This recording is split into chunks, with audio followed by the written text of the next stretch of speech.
Delhi university का मैं जानती हूँ, मैं दिल्ली यूनिवर्सिटी की पढ़ी हूँ।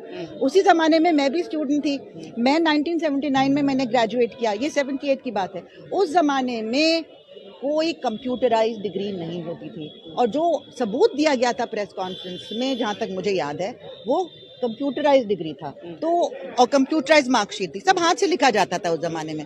तो ये अपने आप में एक बहुत सीरियस मामला है कि आप क्या मिस्टेक्स बताई गई थी ना, मिस्टेक्स, वो सब ग्रामेटिकली भी था, लेकिन वो दिल्ली यूनिवर्सिटी की जो डिग्री थी वो तो कंप्यूटराइज थी नहीं उस जमाने में, तो कहाँ से आपने कंप्यूटराइज डिग्री दिखाई।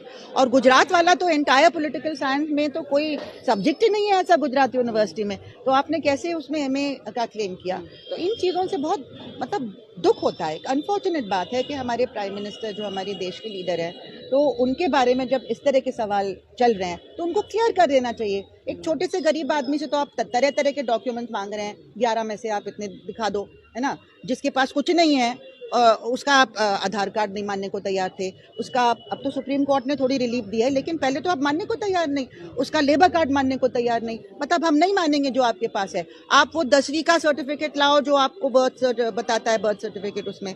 तो इस तरह की चीज़ जो है कि आप और लोगों से क्या क्या मांग रहे हैं, गरीबों से जिनके बाढ़ में सब कुछ उड़ गया, जिनके पास खाने को भी नहीं है, और खुद जो प्राइम मिनिस्टर हैं वो अपनी